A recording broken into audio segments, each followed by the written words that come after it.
Absolutely smashing that. Rob the bookie a sense of humour in the bookmaking world. One of the few obvious miseries in your career so far came in 1978 when you were suspended by the stewards of the Jockey Club for supplying information to John Banks, the bookmaker and gambler. When you look back on that episode, what are your feelings about it? Well, I was suspended for 3 months, and I think John was suspended for 2 years. All I can say, in my opinion on the matter, was that I never ever said anything to John that I wouldn't have said to him in front of any of our owners, and I never ever did anything which I shouldn't. I was very surprised when they suspended him for 2 years. It was completely out of all proportion to what they said or what they implied they thought we'd been doing. I said at the time, I've never said anything or did anything that I shouldn't have done. We go through the races. Carved Open, Lanagara, dead heated in the first. Well, probably a level race, the first race, but there was a lot of significant opposition by certain parties to the favourite. Favourite was hard to lay in the first race. Certainly not a winning race. Desert Orchid, 7-4 favourite. Absolute disaster. The one horse, I mean, it was sure to be 100 yards clear in front, Desert Orchid, and yet it's an astronomical price, 2-1. We can't have been bad. Dawn Run with Gay Brief, odds on beaten. John, I think that very many of the knowledgeable people knew that there was something wrong with Gay Brief. I certainly knew that the horse had been off his work for the last 4 or 5 weeks. How did you find that out? Well, through sources that one has, you know. And the net result of that was that Gay Brief, which should have been 5-2 on, was very hard to lay. 11-8 was the return price. I think some people asked for 5-4. The small punters aren't going to bet odds on anyway. They were all on Dawn Run to a man. Wayward Lad, 11-8 favourite. Oh, that reminds me. Dreadful, awful. And then the last two, Andy Turnell's, Whole Shebang and Tracy's Special. Well, Whole Shebang was a disaster because for money you only laid 2 horses, certainly on the rails. You laid Whole Shebang and Great Light, and there they were, bang in contention, with Whole Shebang the winner. And Tracy's Special in the last race, I think, was the final nail in the coffin. It was a question of deciding whether to stay and pay the punters or to emigrate. But you're always complaining, you bookmakers. Can't you take it? We can take it, all right, but it's not an easy game, you know, John. It really isn't. And particularly at this time of the year, I mean, if I had to go punting for a living, I'd certainly sooner go for the jumping than for the flat. Looking ahead to the next race, what are you going to oppose there? Well, if the Tsarevich wins the next race, sir, it'll be Beachy Head later on this evening. John Pegley there, Beachy Head if Tsarevich wins. A lot of people actually are going to oppose Tsarevich amongst the bookmakers, but to see a crime bookie is an absolute splendid side, isn't it? And Scott, I was wondering, do you think we should have a whip round for them and have an appeal, a public appeal for these poor souls of bookmakers? Got to pay for their cigars, haven't we? Have you ever seen McCreek with the guide? Got one These bookmakers here, especially the rails bookmakers, are very unpopular with their off-course colleagues over that time charter, going out from 7-4 out to 100-30. So I've got John Pegley with me, just we'll have a chat about the Derby in a minute. But first of all, of course, time charter. John, how was it possible that that filly could go out from 7-4 to 100-30? Perfect example, John, of the racecourse bookmakers hearing a rumour that they'd been coughing in the stable. They all want to oppose the horse. The off-course bookmakers don't send the money back. They only have themselves to blame. No one else to blame, entirely off-course bookmakers. If the off-course bookmakers don't fancy the price of the horse, all they have to do is to send money into the market. I mean, it's the constant complaint. They complain about SPs. That is a perfect example as far as the punters are concerned. Does anybody honestly think that Henry Candy would send a horse to the races that's not fit to do its best? Very, very fair point to make. Are you saying that whenever these racecourse rumours come along, punters should ignore them and get the best value and back these horses? I'm not saying they should always ignore them, because the bookmakers' intelligence service is very good, and they do very often know about things that the punters don't find out about. But, I mean, in a race like that, you're talking about a £50,000 prize. You're talking about probably the best filly in the world, certainly one of the best fillies in the world. They're not going to send her to race here unless she can do her best. It's a perfect example of the bookmakers going mad on a race. They've got it to lay. They want to get the money out of it. The money isn't there. Off course doesn't send anything down. The horse becomes a very backable price. But there was coughing in the stable. You can see where the rumour came from, although it didn't affect the old horses. Yes, but Mr. Candy isn't going to send time charter of all horses to Epsom if she's not going to win, is he? Looking back to the Derby, I interviewed you about an hour before the race. You said our Grand Seigneur was no value for the punters at odds on. You thought Alpha Batum couldn't get in the frame, and it didn't. It finished 5th. Must have been a great day for the bookmakers. A great race for the bookmakers, John. An unbelievable result for the bookmakers. I would think that off course, probably the best result that they've ever had. As far as the racecourse was concerned, yes, that race on its own, an unbelievable result. The rest of the day was not so good. If you look at the Sporting Life summary of the betting, there were individual bets of over £1,000, totalling nearly £200,000 for El Gran Senor. It was a fantastic... Those few inches have made literally millions of pounds difference in money, haven't they? Yes, that's a fair comment. I think the problem with betting on the race was that whilst you could take absolutely unlimited out of the favourite, Alpha Baitum was exceptionally hard to lay. Even though Leicester Piggott? Even though Leicester Piggott. Now, bookmakers do have almost Christmases come along. One punter came into Ward Hill while the steward's inquiry and the objection was being deliberated, had £1,000 in £50 notes on El Gran Senor at 5-2. Now, having seen the head-on replay in the race, no one thought that Secreto could lose it. Yet here comes a punter giving bookmakers £1,000 in cash. John, I don't know the punter and I didn't see the bet laid, but he probably hadn't seen the head-on. Maybe he stood to win a lot of money if Secreto kept the race and was just insuring himself. That would be my interpretation. So there is easy pickings on the racecourse if you're lucky as a bookmaker? There are no easy pickings on the racecourse, sir. And you have no sorrow for the off-course punters, off-course bookmakers with time charter. Serves them right, you're saying? No, I'm not saying it serves them right. It's just one of those things. I mean, if I was an off-course bookmaker and I'd laid time charter and it was returned 7-2, I would be crying into my cocoa tonight. Returned 100-30. John Pegley, he doesn't really cry for his off-course colleagues, that's for sure. There always looks a challenge to get stuck in against them. And these two favourites, Slip Anchor and Shadid, I can't fancy them two at all. Neither of them. They're the hot favourites. Well, millions of people have backed them. Why take Slip Anchor? What's wrong with Slip Anchor? We don't think he beats anything. But he won 10 lengths at Lingfield. Steve Cawthon said it's the greatest animal he's ever ridden. And you're coming along and telling the public the animal's not going to win. Well, it never qualified in the free handicap last year. Yes. I think it's beaten nothing. And what about Shadid? Well, he hardly got the mile in the Guineas. He was all out. You just pick its brilliance. And I'm astonished by the price now.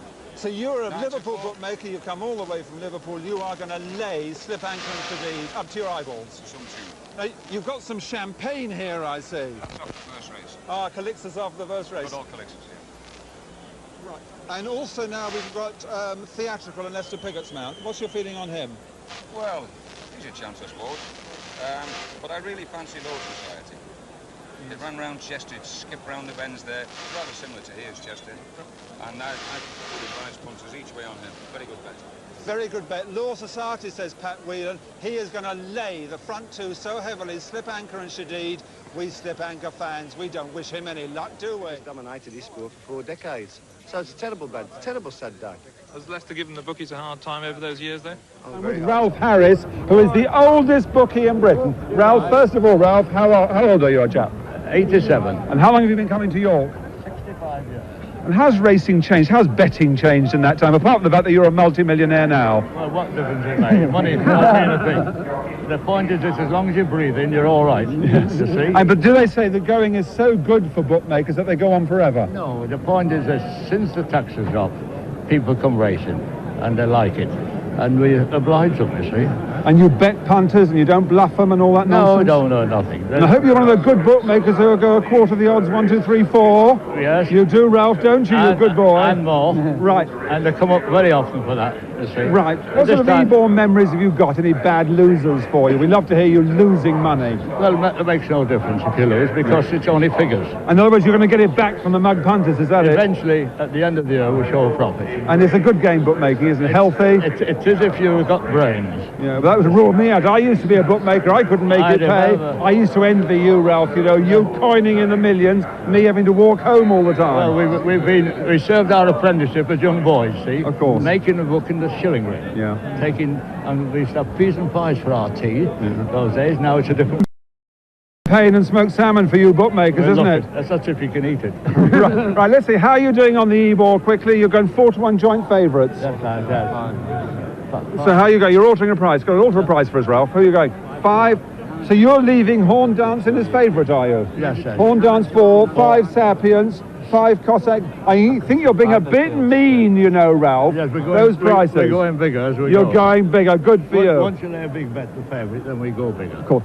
Cracking man, isn't he? Ralph Harris at 88. He's coming here. His way through the jungle, and remember, he'll go home wealthy. The rest of us are going to go home skint. Good old Ralph. Believe everything you read in the London Times, you will discover that pandemonium reigned and I had to form an orderly queue, which is quite true. Ascot offered 33 to 1 about Gratis immediately after that race. and a number of very wise judges thought this was very good value, and the gamble then started really from the press room. It was, I would point out, available to our clients for the whole of the following day. It moves within the realms of the law, but it's not fair. It's akin to a stockbroker using his client's money on the stock exchange and not pass the profits on to his client. That wouldn't happen on the stock exchange, but it happens freely in the racing trade. For example, a man could go into a betting shop in the morning and have £100 on a horse that he fully expects to be 2 to 1. That's the forecast in all the papers. And one of the big four will send enough money back to that course to shorten that horse to evens, thus halving the man's payout. Well, that's not really playing the game. His other role has been the mastermind behind SIS, the Satellite Information Services. First of all, remind us, you are stepping down from the chair. I've already stepped down. You have stepped down. Yes, I've already stepped down from the chair, and that role is now taken over by Bruce Matthews. I'm a director still of the company and a shareholder, but I'm not directly involved in the day-to-day operation of the business. Well, it has launched, but as you know very well, it's launched with a degree of controversy around it. Anything new in racing always has a lot of problems. But let's deal with a couple of specific ones. Yesterday we had John Lowe on board saying, oh, this is going to be a real bonanza for the racecourse. They're going to have lots of money. The jockeys want a tenth of a penny. Why should they have a share of the cake? What's your view on that? Essentially, that's a view for the racecourses and the Racecourse Association to take. It doesn't really concern SIS. As far as the bonanza is concerned, I think people should note that the only financial transactions that have happened so far have been outward. I mean, there's been vast capital expenditure in the project. It is a set-up venture.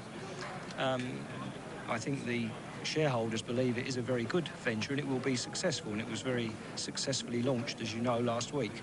But essentially it is a matter for the racecourses and the Racecourse Association to take a view on the matters that John Lowe raised. Tell us about the mechanics of it, because obviously in order to pay for this great financial investment you've risked, you're going to have to increase turnover. But how much have you got to increase it? And will that in fact come from people betting already who betting more, or will it be from new punters? We do not believe that the price of the service to the betting office proprietor is that much greater than the service that they're currently paying for. So in terms of the turnover balance that they have to make up, in my view, it's not a great deal, and in fact, they will be providing a much better service. How that works out at the end of the day, well, I think we need to be up and running for a longer period of time to analyse the effect on turnover. Because I mean, the interesting trend is, what we're all trying to do, perhaps all in different ways, is will we get more people interested in racing, or will just the same people actually spend more money on it?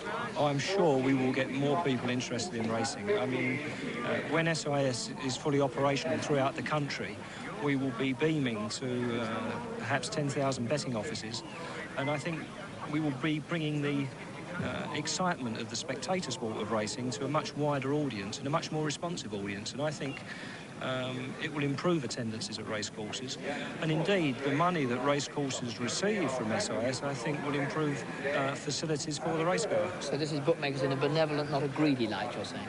We're always... That's pretty grim news for you. Well, it's half the stakes. Gaelic Stone was bad, John. Albert the Bear was tremendous. I mean, I've beat Augie and I've beat My Melody Part, so I've got to be a wee bit delighted beating they two because I stood them for some money. Did you notice how many punters were coming in because of your extra terms? A lot of them were asking for sixth. First six. Well, they've got first six now. First five. It's yes. been a good result. I've won again. I'll do it again next year. And your placebook, people say it's impossible mathematically to win on the placebook. No problem. But the third and fourth, 29 runners. But the third and fourth, Superior Premium and Azizi, double carpet, nobody backed those, did they? Well, Azizi was bet, but Superior Premium was a good skinner. result. Aye, that was a skinner. Total blank. What about Albert the Bear? Albert the Bear, that was a total blank. Total blank. So two of them. You're not paying out on two of them. Well, Flower was mine because I fancied that bit, John. So you went actually with Albert. Yeah, you went with Albert Flower. Yeah. Absolutely well done. Well, this shows that private enterprise can do well. A bookmaker prepared to take on all his colleagues. They're sick to death of Ricky Martin, but he's not betting on. He would like to bet on this, but he can't. All the each-way punters around here drawing off it. Down to the bookmakers. Well, apparently in the ring over £1/3 £1,000,000 has been taken out with Crebensis' victory. There were some very big bets. 90,000 to 40 apparently was noted, so it's been a bad day for the on-course bookmakers. And what effect is this going to have on the Gold Cup market? Well, we've got tremendous liabilities in excess of £150,000 double liabilities going on from Crebensis on to Desert Orchid, which means that we've had to shorten the horse to 6 to 4 on now, and we're 6 to 1 bar 1 in the Gold Cup. 6 to 4 on, so he's going to start very short. He's going to start very, very short now with those liabilities. You know, we've no option but to put him through to 6 to 4 on. It's 6 to 1 bar 1. Mike, thanks very much for that. It really is it's the hub of each day's business. Everything generates from the racecourse. Money goes back to the course, money is bet at the course, and they are our link with what's going on minute by minute at the racecourse, which is where, in a sense, our profits or our losses are generated. Our main bottom line, our main aim is to make sure that the prices on course reflect the demand that we've seen in our shops as far as the way we see it. The result is secondary. All we have to do the moment the taps go up for each race, that we've done our business in as a professional manner as possible. The poor relations of the betting industry are the Greyhounds. But they're catching up fast.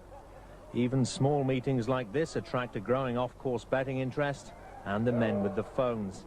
This is the Ladbrokes rep.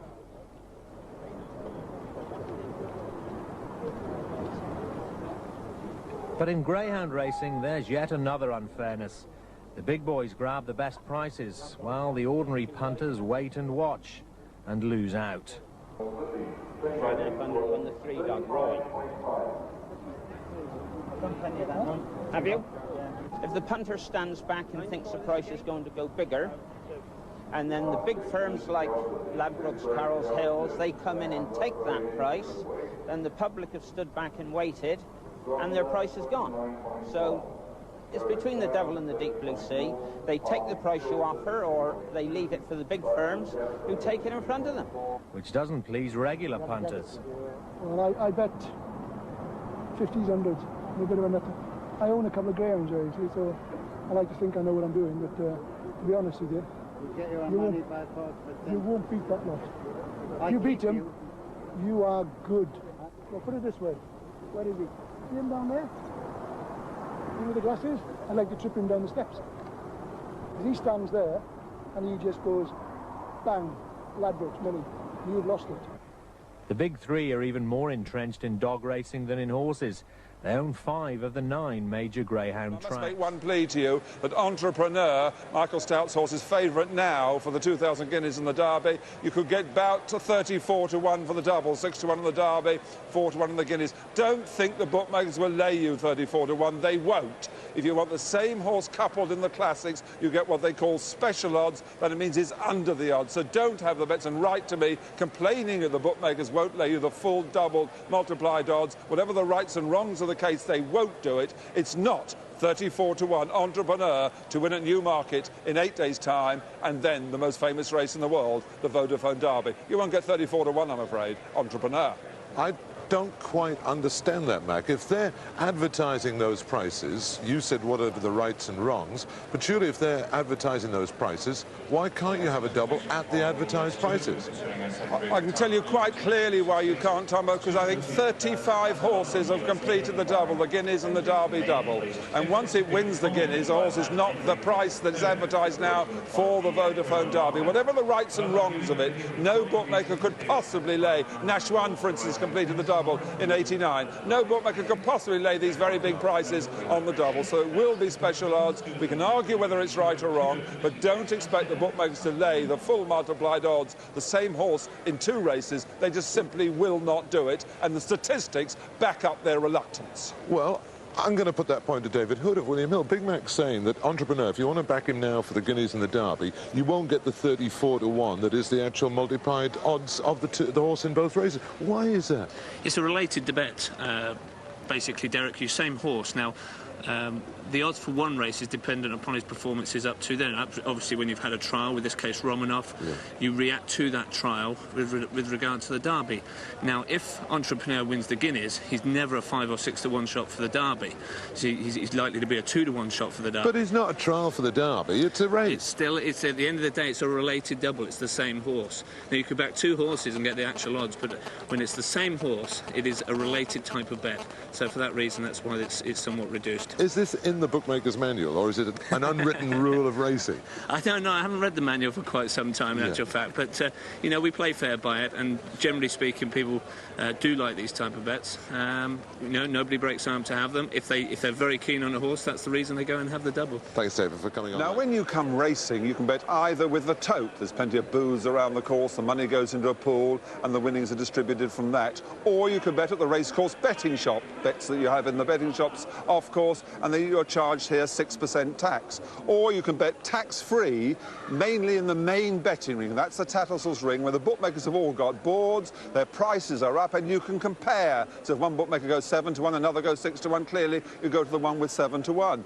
So, but there are problems in the betting ring, and there's a major dispute flaring up, and that's emphasised here by this sign of Alan Marcel of H&S, who says punters beware. Bowler, that's the Betting Office Licensees Association, representing off-course firms and mainly the big three, Hills, Corals and Ladbrokes. Bowler are desperate to increase profits at your expense by using millionaire rails bookmakers to gain control of starting prices by putting independent bookmakers out of business. Who do you want returning your prices? Alan, that's a very grim scenario. It is, John, but when you think about it, this is not about boards on rails, and it's not about modernisation.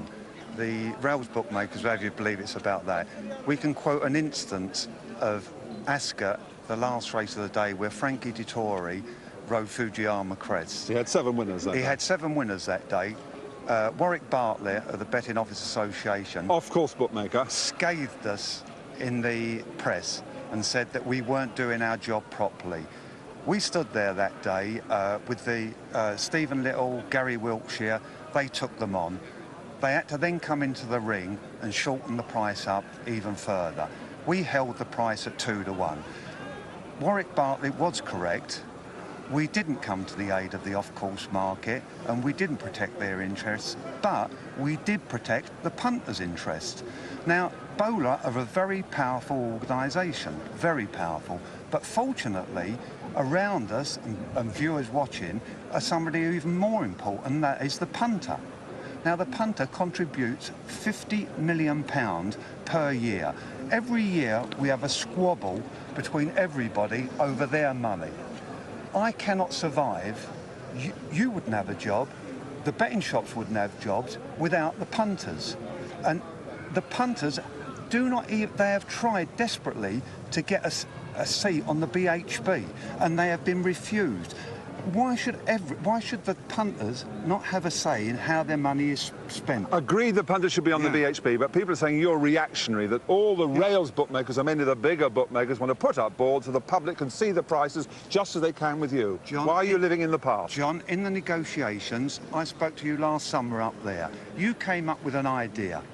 It was a good idea. You said, do away with the rails. We have implemented that. There was a meeting last Monday night where it was proposed that any rails bookmaker who is jealous of Ball's bookmakers could come off of the rails, and we would integrate them into the ring. That is policy. Any rails bookmaker who wanted to stay as a traditional bookmaker could. It didn't suit Bowler. Bowler want to control the SP from a closed shop over there with the backing of SIS. Right, that's what you say, Alan. That's the case put by the Tattersalls bookmakers. Clearly, they are worried about the competition from the rails bookmakers. And a lot of applause you hear going out from his fellow colleagues here. Now, we're coming across, this is the rails here. As I said, these are the bigger bookmakers where the larger bets are struck. But, of course, as you can see, there are no boards up at all. You don't know what the bookmaker is offering unless he calls out a price, or you go and speak to him and ask him what the price is. You won't know what value you're getting, or if you are at all. And, of course, the rails here divides the members' enclosure and the Tattersalls' enclosure. So a man who's been at the heart of the negotiations for many years, Stephen Little, why, at the end of the day, can't we have boards on the rails? It seems an obvious solution for the punters. Well, the question is not so much whether we can have boards on the rails, but who would be in those rails pitches with the boards. Because when the current rails bookmakers, including myself, applied for their rails pitches, we all applied for pitches without boards, and we knew, you know, we did it with our eyes open. We knew what we were asking for. But aren't we being based the system on seniority? In other words, dead men's shoes. The only way you can get a good pitch, that's a prominent pitch in the front row or at the top of the rails, is if you're very old and you've been here for donkey's years. The young thrusting... I'm not very old, how dare you? Well, the young thrusting entrepreneurial bookmaker can't break into the business at the top end as he could in any other activity in the high street. Well, we are working towards a transfer scheme which will turn that over, and you know, in the future it will be possible for the strong bookmaker to buy his way up the rails. Yeah, but the negotiations have been going on longer than Deng Xiaoping went on the Long March, and we've made no progress yet. It seems that what's going to happen, some rails bookmakers are going to put up boards. What's going to happen then? Who will actually pull it down if that happened? Well, I don't think the courses are about to abandon their own rules. It is quite clear in the rules that that would be against the rules, and I'm quite sure the racecourse would not allow that to happen. Personally, forgetting all the political implications and negotiations, personally, would you like to see boards on the rails for your business? You're one of the biggest bookmakers in the ring. Well, I've managed for over 20 years without one, so I don't feel I need one. And do you believe we will ever, in our lifetime, see boards on the rails? Well, you're far too old, but I'm probably young enough to see it, yes. See, yes. we will do, but we're going to have to wait till that time comes. Yes, it's impossible to predict how long it'll take. And at the moment, it could happen of course, yes. the rails bookmakers are breaking away from the National Association bookmakers representing all those intact. There's a breakaway, yes. and they're going to Bowler. Yes. Which is distressing. Yes.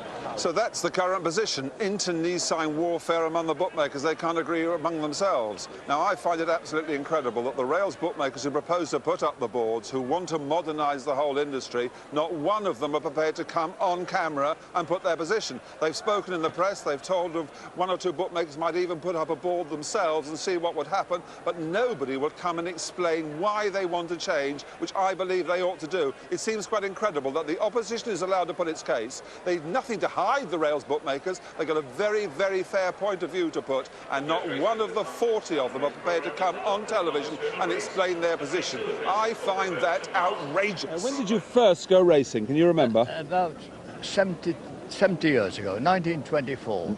And what was your first course you went to? Weatherby, and it was like a fun fair. It was out in the 2-shilling ring. It was 2 bob then, as I call it. So that's 10p? 10p. Dear, oh dear. No 10p's then. No, of course not, no. And it appears it was 6pence a race card. Peas and pies are behind the stalls, 6pence. And people used to come with the whip, women used to come with the kids and make a day's outing of it, holiday, you see. And it appears it grew from that, and we finished up. I'm #1 bookmaker in Tattersalls. I've got #1 pitch, and according to this meet in York, when I first came into the ring, I was the last man out. That'll be about 60 years ago. And the bookmaker's rules are that when a bookmaker dies, you automatically move up one. So I've seen all the line pass away. I can name properly most of them. And they were all nice people. There were people that would help one another. Today it's a vicious circle. Bookmakers today, all they think about is money. Well, I think they've always thought about money in their time, bookmakers, haven't they, yes, Ralph? But not like today. Today, somehow, it seems to take it with them when they die, you know. And it appears bookmakers, a lot of them are successful, and a lot of them are not successful. You see them running about, you think they're getting a living at the game. And to be a bookmaker, you can't teach anybody to be a bookmaker. You've got to be a natural. As a failed bookmaker that I am, tell us, what is the secret of it? How have you survived in the jungle out there? They've had no mercy on you. Yes. You've survived for 70 years. How do you do it? Yes, because you're mathematically inclined. You see, it's figures, actually, and you can manipulate figures. And if you've got the ability, you prove a success. But most of the bookmakers that have gone to the wall have been those that the fathers have financed them, or other people, and they've got skins, as we call it, you see. But the successful bookmakers are bookmakers that have started with nothing. They've been right through it. They've been learned to tick-tack, clerk. They're students of psychology. They wake people up very quickly. Do you study the form book, or do you study the punters who come to bet with you? Yeah. How do you actually make a book every day? We study the punters more or less as a form, because you'll get people having fivers on fivers, some have 50, some have 100, some have 500s on. And you know, you can see them fiddling when they're coming up. You'll get yourself ready for them. You see, you're a target, really, for some of them. So you've got to use it off. But people say that the big three bookmakers dominate the betting ring now, that the old characters aren't here. It's all accountancy these days. Correct. You know, you'll get the Willie Mills and Ladbrokes, Maxie Parker, you know, that Silverstein, of course, has made that business. They were on the rails. They were personalities. They attracted people. William Hill used to get on a stool, shout the prices off, never looked at the race card. He knew every horse off by heart. And they were fair judges, you see. And they were nice people. Today, they're a bit hard, you see. So now you've got your grandson Daniel there on the pitch. You're 92. Will you be here on your 102nd birthday? Well, I might be. Right, we'll interview you then, and we'll interview you before that. It's tremendous. You know, the going is so good for bookmakers that at 92 they can keep going. Do you know many punters who are coming racing after 70 years? I don't. Well, I can tell you that the winner of the last race, Romany Creek, was a skinner in Joe Bates's book. Now, what does a skinner mean? A skinner? It sounds something like you'd find in an abattoir, doesn't it? It's a skinner. It's a bookmaking term. It means that, you know, we were very, very fortunate and we didn't lay it. So terminology, we had a skinner. But I must say, business is very, very light this evening, so it wasn't the biggest skinner I've had in the world. I think they're all at home watching BBC. How do the evening meetings, though, compare with the afternoon meetings? Generally speaking, evening meetings far superior. It's all about putting racing on when people can attend. This evening, this time of the year, it's a little bit early, you know, a little bit early, 5:30. People just can't quite get back from work. But generally speaking, super. Now, can you explain to me what happens here? I mean, you start with a blank board, don't you? How do you set your prices? Well, most bookmakers in the ring purchase what we call a tissue. Somebody spends a lot of time and effort, it's Neil Wilkins from the Press Association, and formulates a guide to how the market should open up. It's not infallible, obviously, and generally speaking, the ring usually opens up roughly around that price. For instance, this coming race, Alquira Jones put in at 6-4, Forest Feather 7-2. And then it's really a bit like the stock market. It's supply and demand. You know, if you're not laying a horse, you find we need to pull it, another term, pull it, make it bigger. And consequently, if there's a lot of money for a horse, that usually contracts in price. So it's as simple as that. And what are your tic-tac man? I mean, going mad. I mean, where's he getting his information from? Well, tic-tac men really are a dying breed. I've got my missus on the firm, and she's excellent, actually, Rita. But we work now, a lot of bookmakers work with two-way radios. Still some use tic-tacs, but tic-tac or a floorman on the other end of the radio, usually on a night like this, they'll be up near the rails. And we shovel money about. We might, like, for instance, lay 7-2 here, trade a tie in the first. There was a little bit of 4-1 available up near the rails, and we shuffle money backwards and forwards like that. I guess this is a job where you get to travel a lot, all around the country. Travelling's terrible. I've moved down. I'm in the south now. I used to live in Leicester, and all my work was in the south. And the last full year, I did 78,000 miles, and the accountant said, you know, you've got to pack yourself. So I've moved down with the geriatrics in Worthing now. And finally, can I lay my 50p each way on top spin? I think that's the horse I've got to go for now. Sue, I'm ever so sorry. Look, can you see? I mean, you know, you're an educated lady. Minimum stake £4, but you're so lovely. You're so delightful. It'll be a pleasure. Well, 50p each way, top spin, John Bus. Have you got that? 50, can't get the staff anymore. 50p each way, top spin, absolute best price. Thanks a lot. Julian, I've got my bet on. Well, we've got here Victor Chandler, who's one of the major rails players here. He's got betting shops around the country. And Victor, what's the business been like? This is the second year of Sunday racing. Are you a fan, or would you be better off in church, do you think? I'm better off at home, not at church. How many shops you got open today? 16. What sort of business are they doing, do you think? I'm not sure, but I think it'd be pretty poor. And it always has been poor and seems not to be improving in any way. And tell me, what was business like here yesterday? Major day, Murphy's Gold Cup. I mean, you cater for the big hitters, the people who play in thousands and fives of thousands. Were they about? No, that's true. It's the quietest Macca's day ever. Well, why aren't they here? The tote say figures are good, etc. Are they all going to the tote because you don't give them value? Well, that's, that's a point, but I don't think you see I don't think you see big bets on the tote at all. But as far as I'm concerned, it might be that the alterations have stopped people, stopped the big players coming. But this was the quietest match. But it's not. Is it just Cheltenham, or is it all over the place? I mean, you bet on the rails at all the big meetings. You take, you're in the thick of the betting action, and you say it's quiet. Very quiet. Well, shouldn't you be offering us all longer prices, and then we'll come and bet with you, Victor? Can't bet over broke. I wouldn't be here, would I? What's the solution? What do we do about it? I don't know. I don't know what racing's doing wrong at the moment. But definitely, it is dying. It's quieter. The big players don't come anymore. And what about the sort of bread and butter punters like round here, the 20 quid players, that sort of thing? Are they not of interest to you? Are you going to have to cater for them more? Possibly, but it's very hard to cater for a lot of people in the sort of pictures we get at the races, or facilities like that. If we could possibly put booths in the members, we might be able to do more business. But I think there's to be a radical rethink of how we bet and where we're located. But you're here on a Sunday, presumably because you think Sundays will encourage the punters of the future and keep you in your old age when you're going around in your bicycle all skint and all that sort of thing. I was always hoping that Sunday would be the sort of, the new thing of racing, that it would bring a different sort of punter here, but we don't seem to see them. Well, they come here, but they aren't bringing their money with them.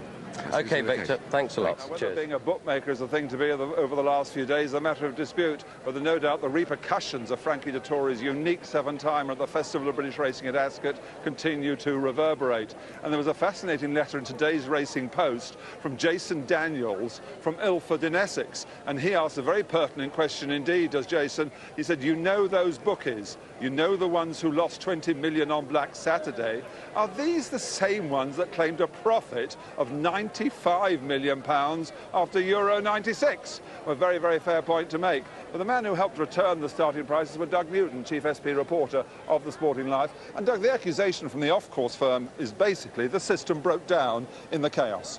Well, I doubt whether the punters of these horses that Dettori rode would agree with you, John, because they've seen the prices of their backed horses slashed dramatically throughout the afternoon. And they're taking prices which normally, if Dettori had not ridden them, would have been a lot larger than the SPs. It has been suggested that the last one, Fiamma Crest, because of a 3 or 4 million running up on it, or maybe 10 million running up, should have been returned about 4 to 1 on instead of 2 to 1 against, and it was 10 to 1 and 12 to 1 in the morning. Well, some would say that, of course, but 2 to 1 about what could have been a 10 or 12 to 1 chance, it seems perfectly reasonable to me and to most people, I would think. And you think the system stood the test? The system is standing the test day after day, up and down the country. The trade firms are shortening the prices of what they call betting shop horses. In other words, the horses the betting shop customers want to be on, and it seems to work perfectly well from their respect, and until once in a lifetime occasion, and this happens and they scream the place down. Right, that's Doug Newton giving an impartial view. Let's say from the bookmakers concerned. Michael Scotney, what happened to you on Saturday? Well, obviously in the offices, John, we had a bad day. It wasn't disastrous, luckily, but it still cost us a nice few pounds. Did the system work on course? Certainly. It's in the punter's favour to have a strong on-course market, and to anybody to suggest that the last one should have been returned at 4s on is ridiculous. Well, that's Michael Scotney. Let's go and see 1 or 2 other bookmakers and the views that they get. And remember, the punters have got to be considered too, people who actually backed the horse and maybe took a single price. They got 2 to 1 for Fiamma Crest, a 10 or 12 to 1 chance. That's us, Brown West. Yes. What happened to you on Saturday? Lost. Lost a lot of money? Enough. And could you have taken more? Did you want to take more for Fiamma Crest? I could have took a lot more, but I just bought my own then. And do you reckon the system worked for the SP return? No. It didn't work. They put a lot of money on, but they didn't put enough on. So if they put more on for the firms, it would have been even shorter. Yes. Very fair point. Let's go and see other bookmakers here. We're going to see Sam Harris getting a sort of a view. This is the Tattersalls bookmakers here in the front row. Did the system work on Saturday? Oh, yes, it certainly worked. How much did you lose? I lost enough. And you overstood the horse, did you? I don't know if I overstood it. I stood it for more than I would normally stand there for, the last one in particular, because when it was 2 to 1, it was just a short price and you had to stand it. Why are you saying the system worked when some off-course firms are saying it was diabolical? It should have been returned 4 to 1 on with about 10 million quid going on it. Well, because, as you know, a lot of money came down for the horse.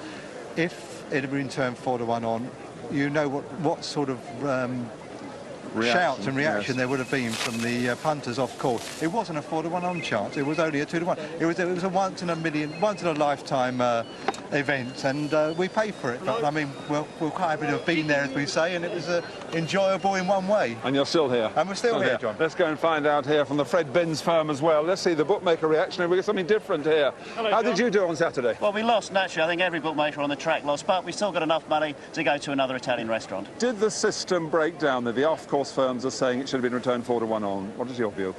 Well, with all the amount of money that came down for it, it probably should have done, yes. They didn't there was send hundreds of thousands of pounds for it, and it's been returned 2 to 1. Well, the firm didn't send enough down, did they? Didn't Obviously send enough not. down. There you are. Thanks, Okay, Fred. Look, going around here, this is the #1 pitch on the boards here from John Turner. John, a lot of complaints about Saturday for Yarmouth Crest. It was 6 to 1 at one time on the course, returned 2 to 1.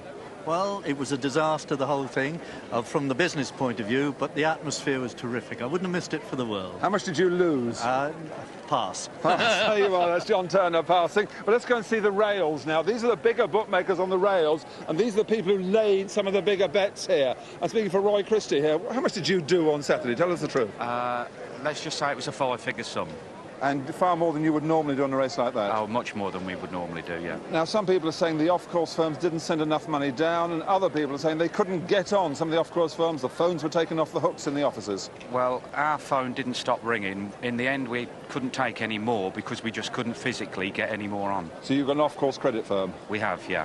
And we take bets from other businesses as well. And they send money down to hit you here on the course? We took £85,000 over the telephone for the horse. So some money was laid off? There was plenty of money laid off. Right, let's see what one or two other boards bookmakers do. And you have to remember here, this was the blackest day in bookmaking history. Betting shops first opened in 1961. A terrible day for them. Let's see their worst story that they possibly got. Mickey Fletcher, the Asparagus Kid. How much did you do Saturday, Mickey? Well, the taxman might be watching. I don't want to say the exact figure. The worst losing day I've ever had in my life. And did you overstand the horse, in retrospect? Well, now after the event, anybody can talk after the event. You know, after the event, we've all studied for too much money, but not particularly so beforehand, I wouldn't have thought so. And people are saying that there was £4 million, £10 million going on the horse. The off-course firm didn't send enough money down for it. Well, you can say that, John. I mean, in my opinion, the boards bookmakers, particularly in the south, are too weak. And the rails bookmakers, particularly in the south, are far too strong. You know, and this was an instance where you can't tell people what to do with their own money, provided they pay with their own money. I mean, you know, and in this instance, the rails firms, 3 or 4 people, were particularly strong against the horse. Exactly. That's market forces. And Dudley Roberts here, one of the biggest bookmakers in more ways than one on the rails. What happened to you on Saturday? No, I was after the third race, I found business very, very quiet, and I decided to go home. I don't believe you went home. I decided to go home, sitting indoors at home. I just couldn't believe the chance I had of a lifetime to lay 7 to 4, a 12 to 1 shot. So had you been at Ascot, had you stayed, which normally you'd have done? Oh, if I was staying at Ascot, I'd have done a 6-figure sum. Yes, completely. Yeah. So it was a lucky day for me. So you would have done your brains? I would have done my brains. Absolutely. So there's at least one happy story. That's from Dudley Roberts. And there's 2 things to consider here. First of all, the off-course firm would like computerized starting prices, that they declare on the amount of money bet off course what the SPs are. The system showed on Saturday that there are individuals here prepared to take them on. That's why you got 2 to 1 instead of 4 to 1 on for Yarmouth Crest. It's a bigger price as the other horse. And secondly, just think of this. You know what bookmakers are like. 6 races they've had a losing time. The 7th race for Yarmouth Crest, a 10 to 1 and 12 to 1 chance. The firms are pouring on at 2 to 1. Say the horse had lost. If Yarmouth Crest had got beaten, bookmakers would say, after all, there is a God up there. We smashed our way out of trouble, we took everyone on, and we won at the end of a terrible day. The bookmakers, usually they praise a God because he looks after them. This time he didn't, but imagine what it would have been if Yarmouth Crest hadn't held on. The bookies would have been crowing yet again. You've been racing, virtually everybody has at one time or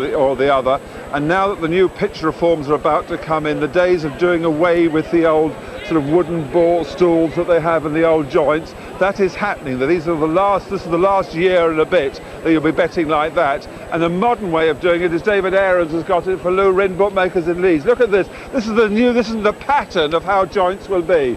All modern, etc. up here, and look at all the details of the terms down. Minimum stake, your bet has been recorded, maximum liability, Tattersalls rules apply, how to place a bet with a bookmaker, etc. It is punter consumer friendly. So, David, is this the way forward for the future? I hope it is. I hope so as well, John.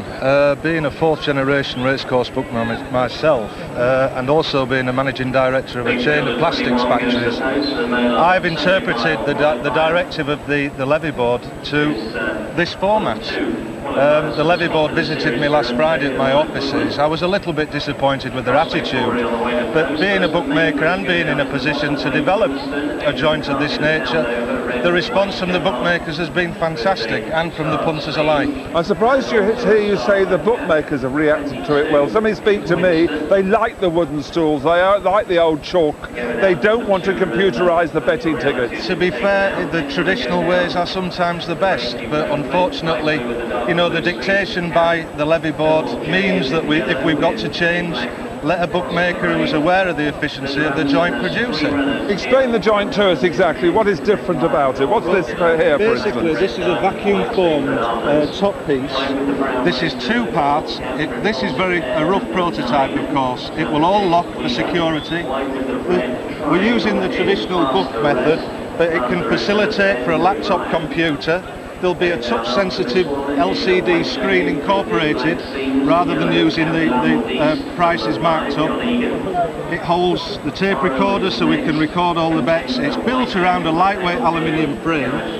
This will actually be kept on the race course, and the whole thing folds down into 2 lightweight cases. Now, you made this yourself. How much does it cost if you were selling it? What sort of layout would bookmakers have to pay for it? Well, the levy board have intimated that it would be approximately £1,000. That's including VAT. With the CNC equipment and the facilities and the capacity that I have... What's CNC again? Explain to us. It's a computerised program that runs a trimming machine so that you can get continuation of quality all the way through. It doesn't make any difference whether we make 80 or 800. Basically, it's very lightweight, and I can guarantee this unit for 10 years. Absolutely terrific. This is the way ahead. Computerised betting tickets as well, which state the horse you've backed, how much is on it, how much you stand to win. They're doing away with the old stools. The way ahead, definitely. Well done, the levy board, and let all racecourse bookmakers follow David Aaron's example. Go into the new millennium, looking to the future, not the past. First of all, in the race itself, you seem to have been a bit worried with Silver Patriot plumb last at Tatton Corner. What made you lay Swain, and why were you so insistent on getting the horse? I didn't think there'd be any pace in the race, and I think the horse needs a fast run race, and I think I was right, just right. Wouldn't you say the same for Silver Patriot, though? He needs a strong gallop. Well, I think, well, he was given such a terrific ride there that the right thing was done. He was at the back and came through with a run, and that's... I was, heart in the mouth a bit, but worked out well. Now tell us, VC, how much did you win by laying Swain, and how much would you have lost had it gone in? Enough. No, come on, over 100,000? Around that. Around 150,000? About, there you are, 150,000, where Swain got beat, and he had to sweat a steward's inquiry as well. Close friend, 10 out of 10. Attendances at most race meetings are dwindling. On-course bookmakers like John Pegley say it's hard to make a decent living. See how busy it is? Racing and betting are 2 separate industries, but they are completely interdependent. And one of the problems is that there is a lack of a proper bridge between the 2 businesses, and that the people on the racing side all think that the bookmakers are earning zillions and trillions. They simply do not know their subject. It's as simple as that. As far as the racecourse is concerned, the bookmakers pay an entrance fee. They pay an entrance fee for each of their staff. They then pay for a badge to bet, which is 4 times the admission fee to Tattersalls.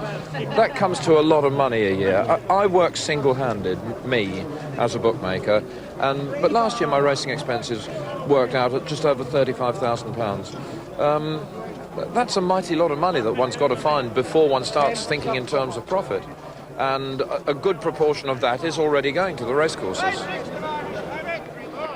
Here we are down in the ring, the scene of the Battle of Ascot 1996, when the punters routed the bookmakers. With me is Mike Burton, the rails representative of William Hill. Mike, what sort of day was it for your firm? Disaster. And again? Disaster with a capital D. Well, how much money do you think you've lost then? It's filtering through now, the figures, but we anticipate about 8 million yesterday, our company alone. And how did the afternoon develop with bets arriving from all over the country? It became just the battlefield got worse and worse as the business became hectic and the results got worse. And in the last race, how much money did you personally, your firm, put on the favourite? We invested about £100,000. But it obviously wasn't enough to store and stuff there. Insufficient. And next to Mike is Gary Wiltshire, an independent bookmaker on the rails. Gary, what sort of a day was it for you? It's the worst I've ever had. You've never experienced it, what I've had. It was just a disaster. The last race was the most, you know. Well, you're an independent, you have to stand on your own, you have to put up your money every day. I mean, how long will it take you betting on the rails to recover the losses you made yesterday? That's a really impossible thing to say, mate. It could take 2 years, could take 10 years, it could, you know, it could take the day. If Dettori rides the first 3 winners today again, then we're back to normal again. We could get it back in one go. But the price of the last one, 2 to 1, was ridiculous. You know, if you can't lay that, you shouldn't be a bookmaker, really. And, you know, 2 to 1, a 12 to 1 chance, I'd do it every day. It was the best gamble of my life. OK, and what will happen if Frankie wins all 7 races today? I think I'll be in that river just over there in Swinley Bar. Grade sent off 100 to 1, and just before the offer, Punter rushed up to Michael Simmons of Heathorns and asked for a monkey each way, £500 at 100 to 1, and bet him. Michael, that would have cost you £60,000 on a rag. Is that what it comes to? You know it does. As much as that, I thought it was a 10 to 1 chance. My fellow always gives me the wrong prices. But you tell me it was what price? You knew it was 100 to 1, you old road. No. Did you lay any of it off? It was too late, wasn't it?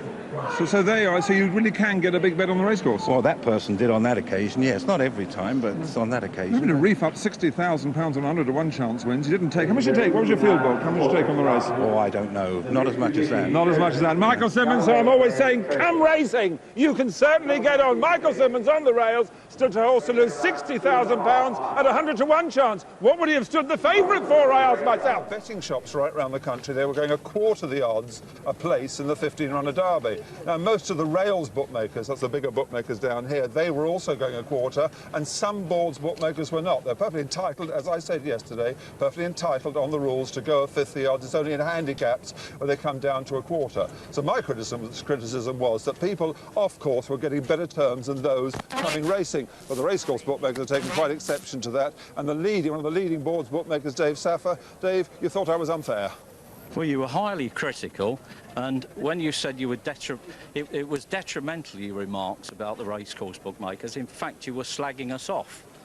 Now, if you've got any sense about the economics of bookmaking, which you profess to have some sort of experience, it was highly favourite, probably a 5 to 1 on chance to be in the frame, but there was 2 possibilities of paying place money over other runners in the race. It was economically unviable to go a quarter the odds of place. Now, you were illustrating the fact that off-course bookmakers, i.e. Ladbrokes, Corals, Hills, were paying a quarter. They can afford to have loss leaders on these days to encourage people to go in the betting shops, and which is a fact they did. Last year they offered 4 places, which is also economically unviable and financial suicide as far as a racecourse bookmaker is concerned. You fail to point out there is 10 pence in the pound deducted off course. Apart from that, you didn't illustrate what the total returns were on these places. The 3 places in question yesterday, the winner played £2.90 a place, the second £1.90 and the third £2.80. The bookmakers betting a 50 odds, like myself, were returning 130 to place the winner. They were playing over 6 to 4 a place the second, and almost 5 to 2 a place the third. In each instance, we outstripped the tote. Now, I don't see the justifications for your remarks. And as regards what you term public, I think you ought to retract that statement. We're entitled to... Now, your other remark was that we should use this day to encourage people. While we're here, the track are charging something like £2.30 for a Guinness. They are charging £4 something for a gin and tonic. They are charging £1 for a can of Coke and £1 for a can of orange. No one mentions that they get ripped. Dave, we're talking about the bookmaking side. That's right. All if I you was want me saying to is, we know how is it some bookmakers did it? You're always shouting down the opposition. Never said a word. Do you want me to coming on here to be shouted down? Give me the air to answer. If you want me to illustrate with figures how uneconomical this event was. Other bookmakers did it. They went each way, a quarter of the odds. Well, they're probably stupid. All the rails did. They want to give their money away. They gave value to the punters. No, the rails had to do it because the loss leaders run by Ladbrokes, Hills and Corals, the likes of the other individuals, have got to follow suit. one race day that you might lose on because the figures are slightly wrong. No, it's not a out of case. thousands Look, of races. if I give concessions away during the course of the year, I'm going to give my concessions away so the people that support me come racing every day, the likely people that come to Lingfield all-weather meeting 3 days a week during the middle of the winter, the people that come racing at Plumpton and Fontwell during the middle of the winter. Point, mate, but you're We're the kind already operating at infinitesimal odds. There's an SP report to tell you there that we're working completely uneconomically. With the expenses involved, it was unviable. I'm telling you it was unviable. You want me to come here Derby Day and work unviable to give my money away? Dave Saffer, you've made your point. Thank you very much indeed. I think you should retract the statement. You see Sam Harris' joint here, really modern kind of joint. And if you go up to have a bet with almost any other bookmaker on the course, you're given a ticket. Ticket just like this one here. But there's nothing on it as to what horse you backed, what price you took, how much your stake was. So the bookmakers, they don't tell you what the actual bet was. But things are slowly changing, thanks to Adrian Parasser, who is one of the men who are changing. Now, what are you giving your punters, Adrian, that most bookmakers don't? Well, we're just giving them a computerised receipt, which shows clearly the bet they've had, John. Now, when you're in the outside world, anyone else will give you a receipt, nobody thinks anything about it. Why have bookmakers, do they still give these tickets which mean absolutely nothing? Well, because it has been a very efficient system. I mean, last year, I think the figures are, I think there were 35 million transactions, they reckon, over the whole of the race course, and there were only about 41 disputes which went to tassel. So the system does work, but we've looked at it that we wanted to maybe, you know, the technology is now there. It hasn't been there until now. That's the other important part. You need a very quick ticket printer, you need a very quick machine, and they haven't actually been there until now. Right, let's go and see, Adrian, how the system works. So we're going around here, we'll have a bet here. Adrian, I'll have, say, 4 score on Good King Murphy, and 2.5 tenors on Curaca. That'll be for me. Horse to £20, and that would come the ticket immediately, if you see that. I don't know if you can see the ticket. And horse 5, £10. So if you can see that. Thank you.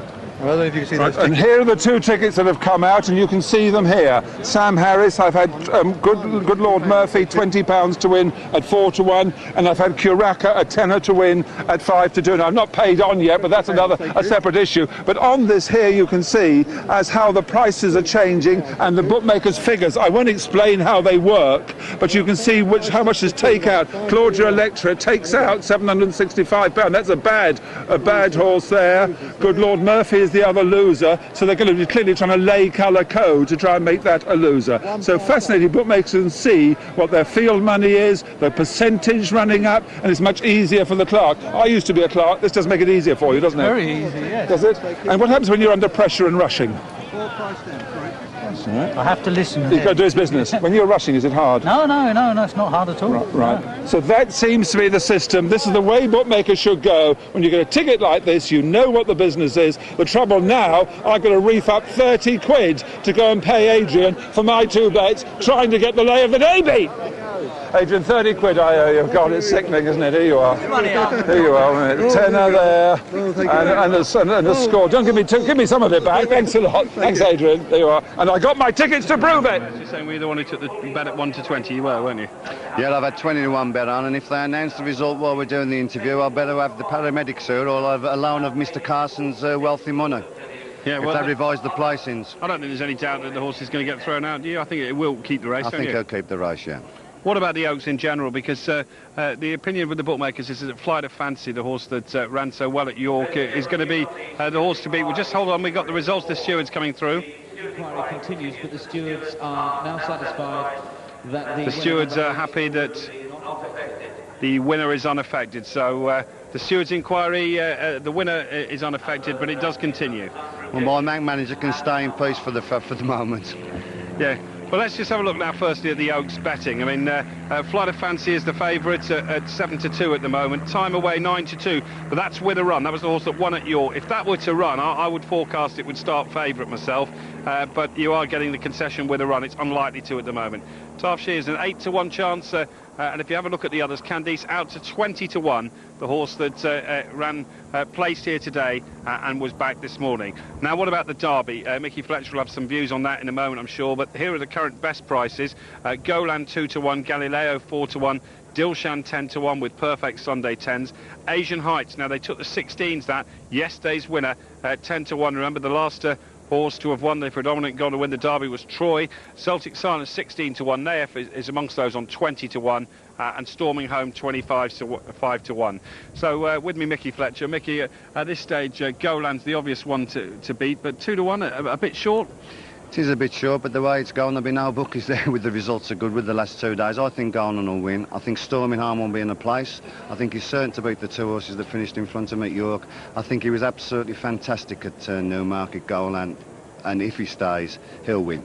Now, yesterday, we got now in here that there are 27 runners left in the Derby. Yesterday, we saw a horse in Asian Heights that surely has got a great each-way chance. And the 16s, the punters came up and took a 16 to 1. That, I think, was significant. There was quite a good little gamble on that one for the Derby after the race, wasn't it? It was very well backed here, and it was very impressive here. But he's impressive at Goodwood. I mean, he was the only horse back for money. That's more pertinent. There was very little money for the other horses. He was very impressive, but I think it was very prevalent that Ragg said he wasn't so sure he'd stand up to all the ceremonies. Will you'd understand more about that? All the paraphernalia that goes with Epsom and whether he'd act on the course. Not particularly for me, Asian Heights. Just to let you know, after the steward's inquiry there, the placings remain unaltered. As we thought, Mickey's got to pay the punter out, who invested bravely, rather, £1,000 to win 50, bet 20. In the betting jungle, you come to Freddie Williams. He's the man who lays the really huge bets. But did he try and put us all away yesterday with a Zertiop in the Arkle? Now listen, a Zertiop you said to be working badly, couldn't win, you were going to lay it. Have you sacked your snout? You'll find them up the M5 somewhere. They're building new bridges up there just now. But Paul Nicholls said he's been working fantastically well. He's been working with Valley Henry. There was nothing wrong with the horse, and he bolted it. Absolutely bolted in. What the lad said, the lad had seen it working better in the morning. That was all it said. That's what I was going on. And how much did it cost you? 150,000. Well, I'm glad to hear that. Now, looking at this race, coming up here, you've laid one massive bet here today already. The 2 horses taking out $750,000. Cool Nagorna, £150,000 on at 4 to 1, at 5 to 1. 150,000 at 5 to 1. That's Cool Nagorna now in your form. Bizarro played 100,000 at 3 to 1. £100,000 at 3 to 1. Bizarro, what a book this is. Number 7, Little Sport, we've just laid 100,000 to 100 to 1 to £1,000. 100 to 100,000 that's helped to make you up your book. So this is a cracking betting heat, but Bizarro and Cool Nagorna are terrible losers for you. Now coming up in the race after this, Keen Leader. What price will you be prepared to go Keen Leader? Keen Leader about 15 to 8 short. It's very easy on the exchanges, the female says. Morning, yes. But we're wrong to late 15 to 8. And of course Moscow Flyer, will you be selling that? 5 to 2 Moscow Flyer. And I have to ask very quickly, Julie, you're the daughter of the great man here. What is he like when he makes ricks like Azerdi top? He loses money. How much did he lose yesterday, by the way? Probably a bit too much, but he's still smiling, he still sees the game as it is, and he still enjoys it very much. So he doesn't take it out on the slaves? Absolutely not, no. So he's a good boss, is he? He's a fantastic boss, the best. Oh, you're certainly a good daughter. Freddie Williams, he did 150,000 on the Zertiop. He could do £600,000 if this Cool Nagorna wins. No, £750,000 if Cool Nagorna wins. Let's hope it does.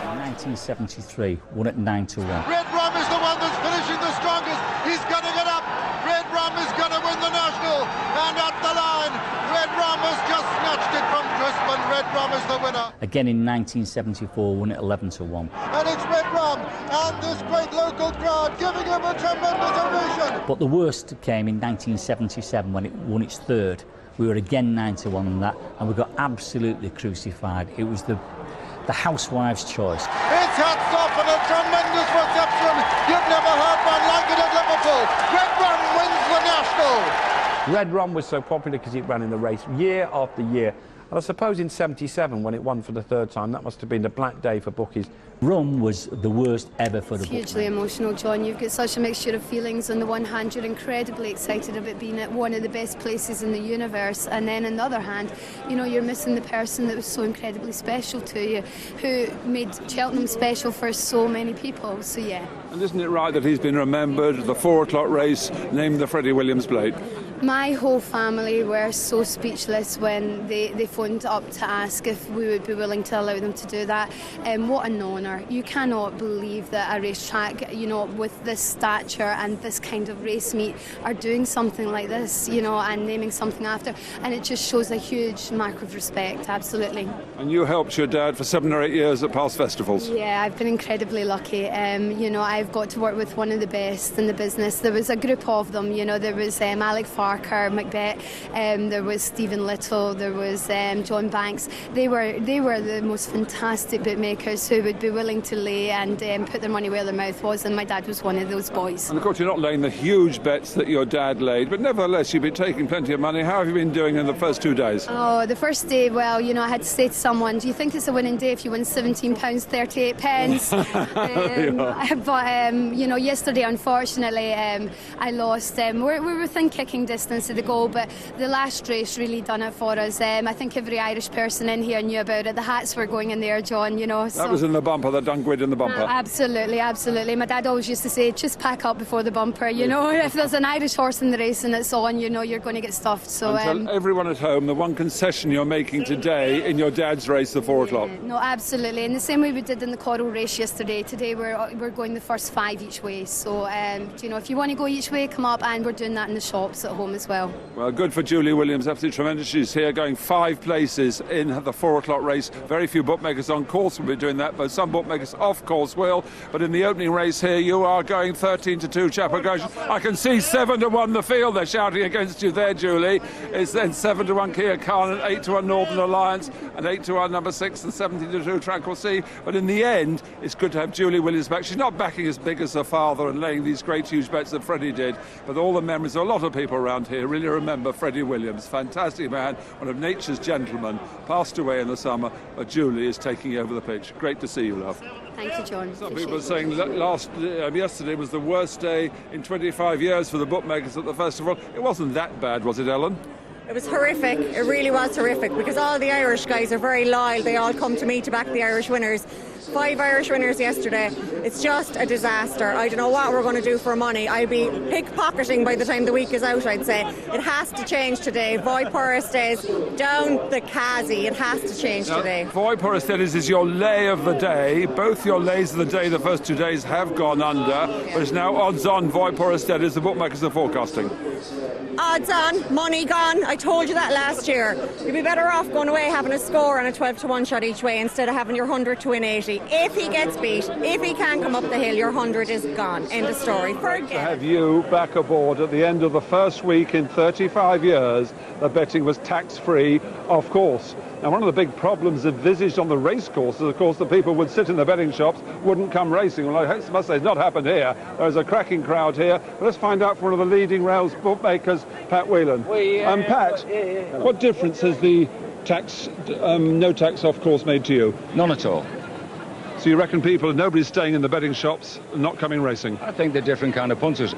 I think with the tax being off in the shops, that will encourage those that might have stayed away because of the tax. But racegoers are different people. So you reckon that there is a sort of a different group that whatever they do off course, they will still come racing? I do indeed, yeah. Now, one of the other problems envisaged was these short price ones. People have lumpy bets off course on the short price horses and of course wouldn't come here. Well, I think if they come here, they've every chance of getting the best value. Run round the ring and get 11 or 10 instead of evens.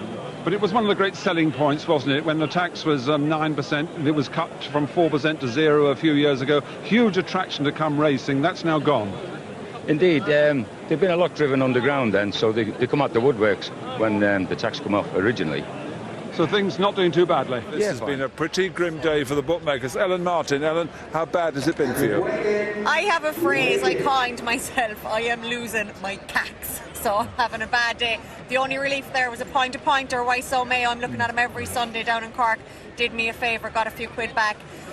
I have to win in the horrible handicaps, the two coming. I have to win or I am going home with no money. Blackjack Ketchum, War of Attrition, Detroit City. Horrific with a capital H. Blackjack was my juicy one for today. I filled the bag, lost about £5 grand in the race. Nearly puked, but what can you do?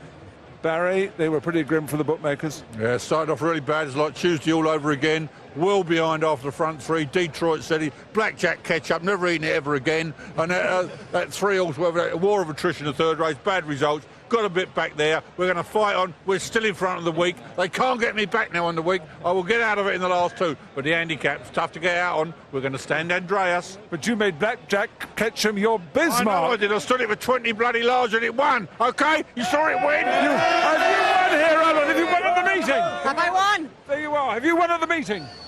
Come on, ask woman!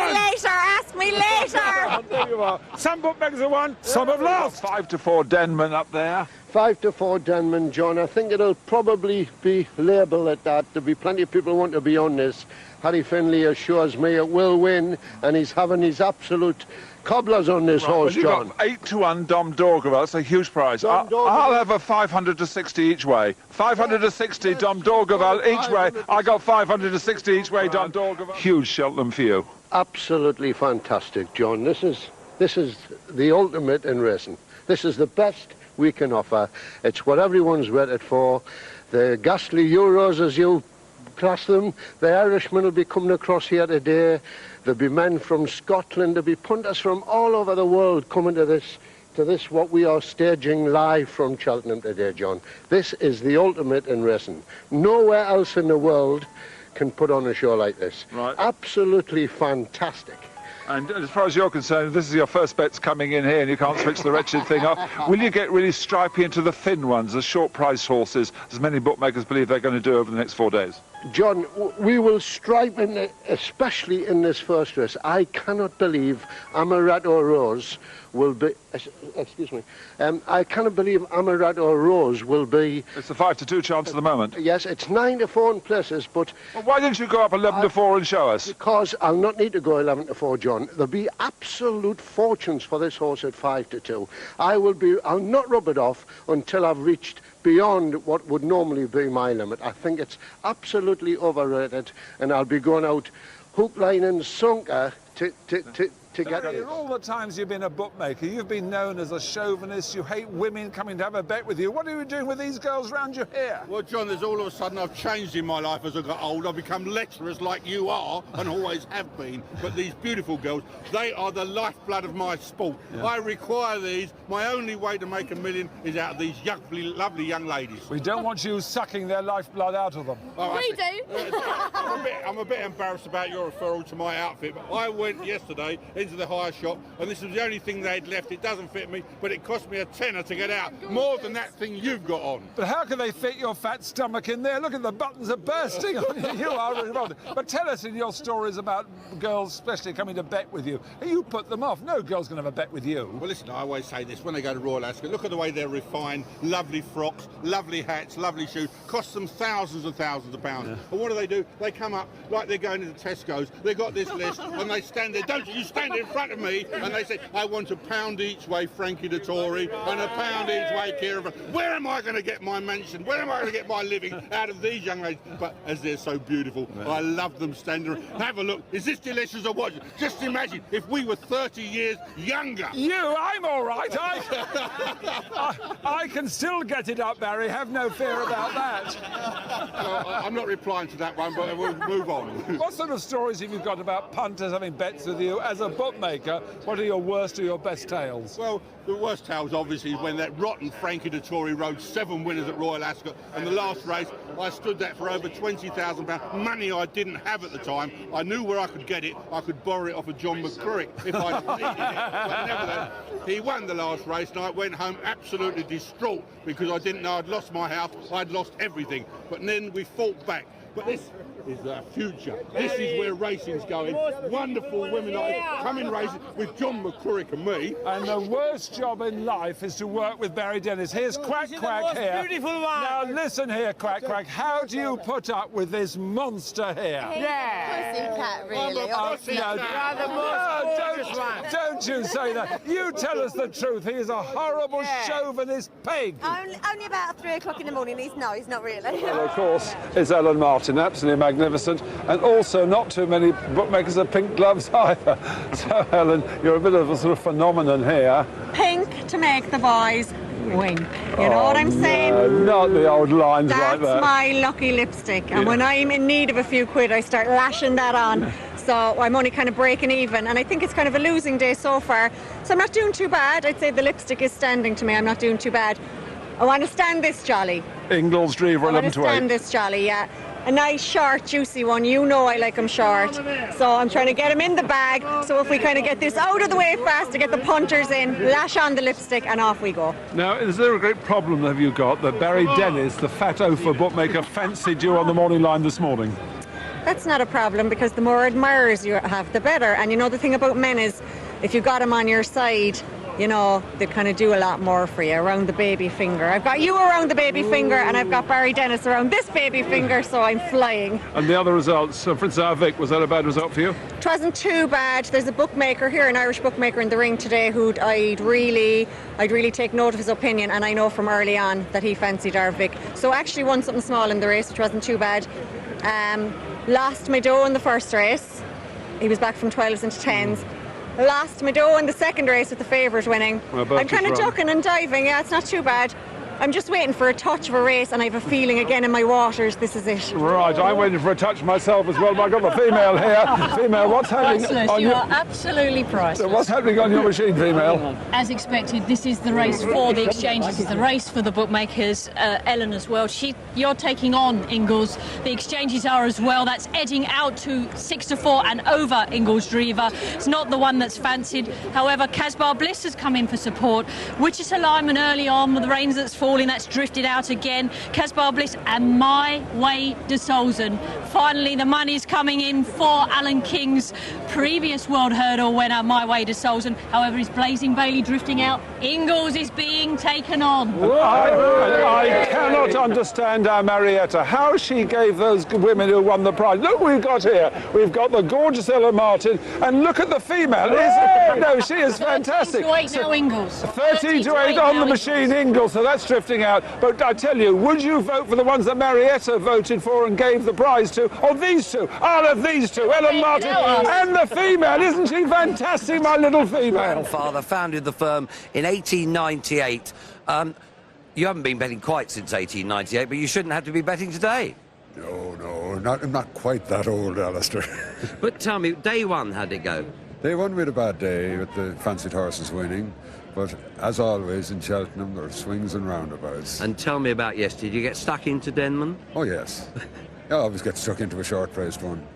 And what sort of day, place it in perspective, you've been betting 30, 40 years on the racecourse. What sort of day was it out of all days you've done? It would have been a very, very good day. You were saying that some of the wheelie bins here in the ring went missing last night because the bookies were taking the cash home in them. Well, I don't know if anybody counted the wheelie bins. But I mean, what was your best result on the day? Oh, the best result on the day was in the Queen Mother. Right. Got them all turned over. Yeah. And you didn't pick up any of these punts from the owners at 66s or anything nasty like that? No, thank God. And what about the Edward O'Grady? Did the Sky's the Limit? Nobody have that with you? Oh yes, like Sky's the Limit, there was plenty of money for that, but apparently the statistics said that 5-year-olds couldn't win it, and yet about 4 out of the first 5 home were 5-year-olds.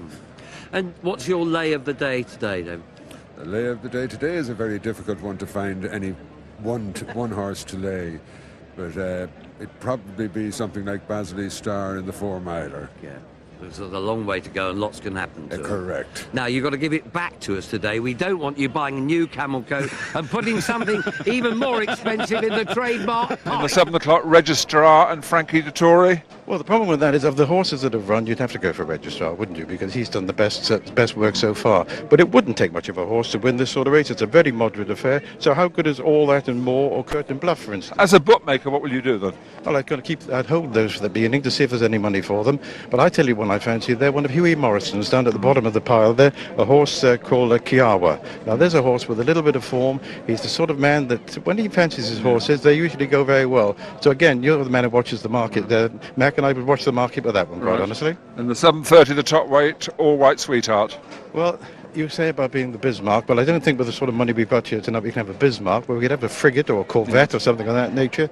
And she's had all the chances in the world. That one last year and this year. And quite honestly, I think if I'm going to lay one and take a chance all night, it would be her. Try and give her a striping. I think it's the best one to take a chance, and quite honestly, because she's had too many chances. You've got to think, well, with all those chances, is she ever going to win? No, I think perhaps that's the one to take the chance with. And in the last Golden Dixie, runner-up at Windsor on Monday night. That's fair enough, but it's a wide open race, isn't it, the last race, whichever way you look at it, quite honestly. It's a real getting out stakes. It's one of those you throw them all up in the air and say where they come down, that's where they land. Well, that's how the bookmaker feels, Jerry Parker, but his Bismarck would be all white sweetheart. That's in the 7:30. Not too much money here, but nevertheless, whatever there is, the bookmakers hope to get it in the betting Not jump. a bad day yesterday. We lost the best part of £90,000. Yeah. Well, that's very good news indeed. Yeah, thank you, John. Yes, after a six-figure loss on the Tuesday, things didn't look too good now. What was the worst day you've ever had at the festival? It would be 2002. We lost 400,000. That was the day Like a Butterfly won the first one. The first day on the Tuesday, That's correct. £400,000, absolutely unbelievable. I won't ask you what your very best was, that'll be too embarrassing for us. But Barracuda is now in the world total, out to 6-4 Barracuda. Yeah. What price can it possibly go to, Fred? We can't let it go any further than that. 64 got to be its price. So shorten back to 11 to 8 on the off. I've just laid a 60,000 to 40,000. 60,000 to 40,000? Yeah. It won't go out any further than that. So anybody wants to back it, take the 64? Take the 64. I'll shorten back to 11 to 8 before the off. I'm sure it will. Now, in the opening race coming up here, they're going 9-1 Captain Corelli and 10-1 Bar. That's King Harold. Yeah. The most open betting race there has ever been ever at a festival. Can this hold at 9-1 Captain Corelli? Is going 18 places. Yes, Captain Corelli will finish up 8-1 favourite in the race, and King Harold will still stay at 10. The bet two horses, Eric's Charm is taking 50,000 out of the book at the moment, and number 16 Bizet at 12-1 is taking 50,000 out of the book. So they're betting horses against the short ones, yeah. So they are betting against the short ones. Freddie said it's going to be 8-1 the field for the SB, but it's still 9. Will it be over 8-1? The biggest price ever at Cheltenham Festival. I'm praying for it here. Freddie Williams, I'm praying that he loses again. That really tells you that owner JP McManus knows more than Tony McCoy. Tony McCoy quite pessimistic about his chances of Ravalli on the morning line and in his Daily Telegraph column, but it was surely JP McManus with that monster £100,000 bet at 6-1 with Freddie Williams, who really levered in Ravalli into favouritism. Without JP, there's no doubt Turpin's Green would have gone off favourite. And those of you who backed unnamed favourites can thank JP McManus. He was the one man who controlled the market. If you're unnamed favourites, doubles, trebles, Yankees, whatever it is, that's the man to thank. JP McManus smiling, unusually for him. He surely has had a right touch with Ravalli. Freddie Williams, he's a losing bookmaker here at Cheltenham.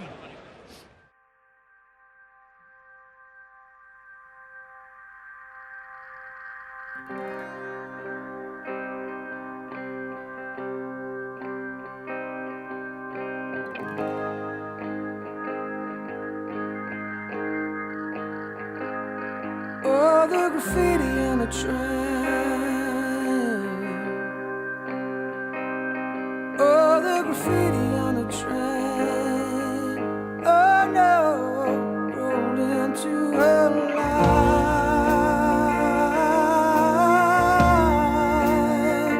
Oh, the graffiti on the train.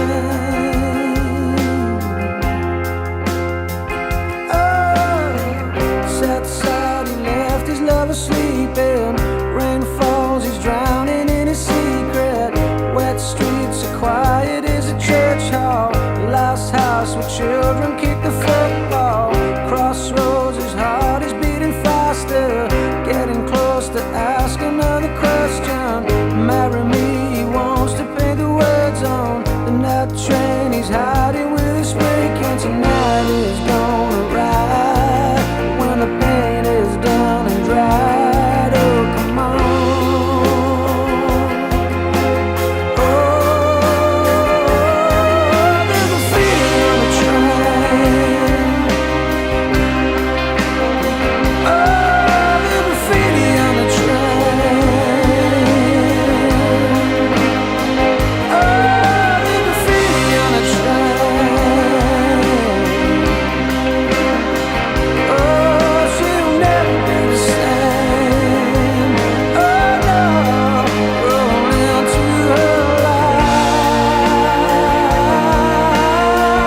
she's always used to. The doors read and marry me, I love you. Heart stops, ecstatic and suspicious. She makes the call, but he don't pick the phone up. The train sped down the line. It was the last train he would ride. Oh no. Oh, the graffiti on the train.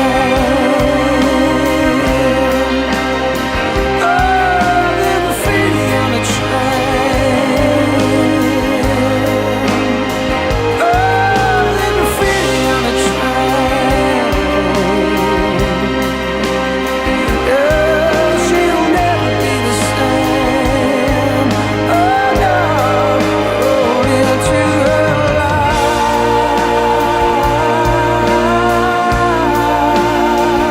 Oh, the graffiti on the train.